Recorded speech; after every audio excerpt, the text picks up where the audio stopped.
Hello guys, അപ്പോൾ നമ്മൾ രാവിലെ തന്നെ ഇറങ്ങിയിട്ടുണ്ട്. നമ്മൾ ലേണേഴ്സ് എക്സാം എഴുതി കഴിഞ്ഞിട്ട് നമുക്കൊരു ക്ലാസ് അറ്റൻഡ് ചെയ്യണമായിരുന്നു. അപ്പോൾ അതിനായിട്ട് നമ്മൾ പോവാട്ടോ.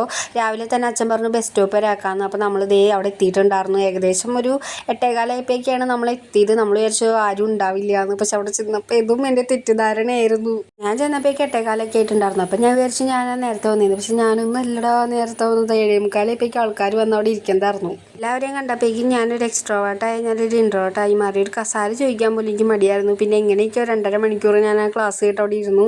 രാവിലെ തന്നെ പോയതുകൊണ്ടൊന്നും കഴിച്ചിട്ടൊന്നും ഉണ്ടായിരുന്നില്ല കേട്ടോ. ഉറക്കം തൂങ്ങിയൊരു വിധം നമ്മളവിടെ ഇരുന്നു. രാവിലെ നമ്മളൊന്നും കഴിച്ചിട്ടുണ്ടായിരുന്നില്ല. അപ്പോൾ അതേ കാലടിയിൽ ഇറങ്ങിയിട്ട് നമ്മളൊരു കട്ട്ലേറ്റൊക്കെ കഴിച്ചിട്ട് വേഗം വീട്ടിലോട്ട് പോകുന്നു കേട്ടോ. കാരണം അവിടെ നിന്ന് നല്ല ബോറടിയായിരുന്നു. ഒരു ഉറക്കമൊക്കെ കഴിഞ്ഞപ്പോഴേക്കും നമുക്ക് കൊറിയർ അയക്കാൻ വേണ്ടി കൈപ്പറ വരെ പോകേണ്ട ആവശ്യമുണ്ടായിരുന്നു. പോണ വഴി ഇതേ നമ്മൾ ആമോസിനെയും ഫെലൂനെയൊക്കെ കണ്ടിട്ടുണ്ടായിരുന്നു.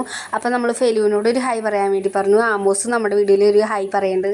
അങ്ങനെ നമ്മളിത് ആമോസിന് ബാഗ് പറഞ്ഞിട്ട് നേരെ കൊറിയർ അയക്കാൻ വേണ്ടി പോയത്. കാരണം വലിയ തിരക്കും കാര്യങ്ങളൊന്നും ഉണ്ടായിരുന്നില്ല. അതൊക്കെ കഴിഞ്ഞിട്ട് നമ്മൾ കുറച്ച് പച്ചക്കറിയൊക്കെ മേടിക്കാൻ വേണ്ടി കയറിയിട്ടുണ്ടായിരുന്നു. അമ്മായി പറഞ്ഞിട്ടുണ്ടായിരുന്നു കുറച്ച് പച്ചക്കറിയൊക്കെ മേടിക്കാൻ. അങ്ങനെ ഇടയിൽ ആദ്യമായിട്ടാണ് ഞാൻ ഇതുപോലെ 7 തരം പഴമൊക്കെ കാണുന്നത് ഒരുമിച്ച്. അപ്പോൾ അതിൻ്റെ ഒരു വീഡിയോ ഒക്കെ എടുത്തിട്ട് നമ്മൾ ആമോസിൻ്റെ കൂടെ കുറച്ച് നേരം വർത്താനം പറഞ്ഞ് ആമോസ് ബസ്സിൽ കയറി പോയി കഴിഞ്ഞപ്പോൾ നമ്മളിത് ചായ കുടിക്കാൻ പോയിട്ടുണ്ടായിരുന്നു. ചായ കുടിക്കാനായിട്ട് നമ്മൾ തലശ്ശേരിയിലേക്കായിരുന്നു പോയിട്ടുള്ളത്. ഈ കട വന്നേ പിന്നെ നമ്മൾ തലശ്ശേരി വന്നിട്ടാണ് ചായ കുടിക്കാറ്. നന്ദു നാട്ടിൽ വന്നാലാണ് നമുക്ക് ഇങ്ങനെയൊക്കെ പോകാൻ പറ്റുള്ളൂ. ഇല്ലെങ്കിൽ ഞാൻ പുറത്തിറങ്ങാറും കൂടി ഇല്ല. നമ്മൾ മേടിച്ചിട്ടുള്ളത് കോഫിയും അവളൊരു ബൂസ്റ്റായിരുന്നു കേട്ടോ. അപ്പോൾ ആദ്യം ബൂസ്റ്റ് വന്ന് എൻ്റെ അടുത്ത് വെച്ചപ്പോൾ ഞാൻ വിചാരിച്ചു എൻ്റെ കോഫിയാന്ന് പറഞ്ഞ് ഞാൻ എടുത്ത് കുടിച്ചു. അപ്പോൾ അവളോട് ഞാൻ പറഞ്ഞു ഇത് ബൂസ്റ്റിൻ്റെ ടേസ്റ്റൊക്കെ ഉണ്ടല്ലോ എന്ന്. അപ്പോൾ അവൾ പറഞ്ഞു ബാക്കി വന്നുള്ള ബൂസ്റ്റ് കോഫിയിൽ ഇട്ടതായിരിക്കുന്നു. പക്ഷെ അത് അവളുടെ ബൂസ്റ്റായിരുന്നു. ഞാൻ കുറച്ച് കുടിച്ച് കഴിഞ്ഞിട്ടാണ് അവൾക്ക് കൊടുത്തത്. അങ്ങനെ എൻ്റെ കോഫി കുടിച്ച് കഴിഞ്ഞപ്പോഴാണ് പുള്ളിക്കാരി പറയണത് അത് കോഫിയാണ്. അങ്ങനെ ഞാൻ എൻ്റെ കോഫി മേടിച്ച് കുടിച്ചു. അവളുടെ ബൂസ്റ്റ് ഞാൻ പകുതി കുടിച്ചു കേട്ടോ.